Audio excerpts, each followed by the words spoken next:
Madam President, Commissioner, colleagues, my thanks are due to the shadow rapporteurs and all on the Fisheries Committee for producing a well-balanced report on what is a very complex and in many ways sensitive issue.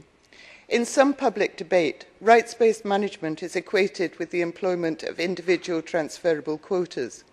The report takes a much broader view, treating the term as covering any of the forms that can be taken by the right to harvest fish, given that these are seen as a common public good. So understood, it is clear that there is a variety of such forms currently in operation throughout the EU.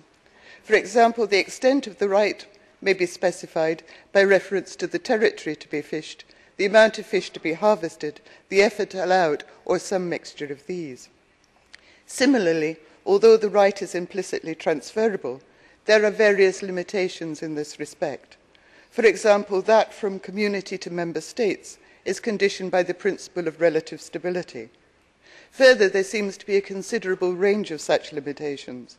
One particular form of divergence between member states is how far the transfer is permitted, either formally or informally, for economic value, and thus amounts to a tradable right.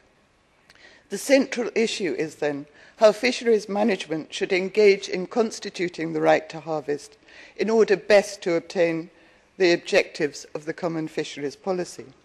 The Commission communication raises the question of the extent to which a single system might be introduced, either at community level or by harmonising the practice of member states.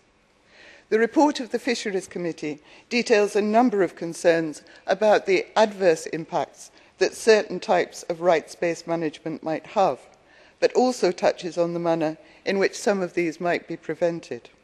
It indicates, too, the way in which certain types of rights-based management can have positive effects, provided they are properly devised.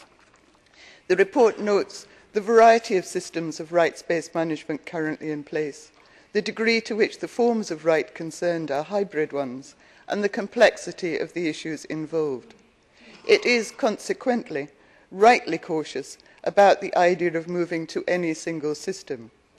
Over and above the need to protect artisanal fleets, we raise the question of whether, on a more general basis, the same system would be appropriate for both single species and multi-species fisheries.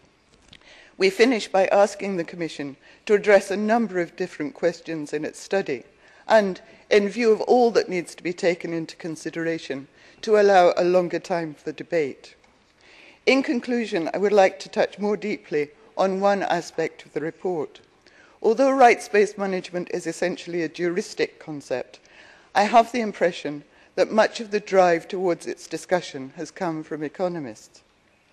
I do not think that anyone here would doubt that fisheries management must take account of sound economic principles.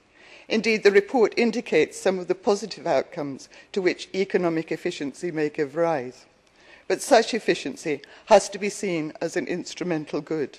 As the report states, it is valuable insofar as it promotes the objectives of the CFP.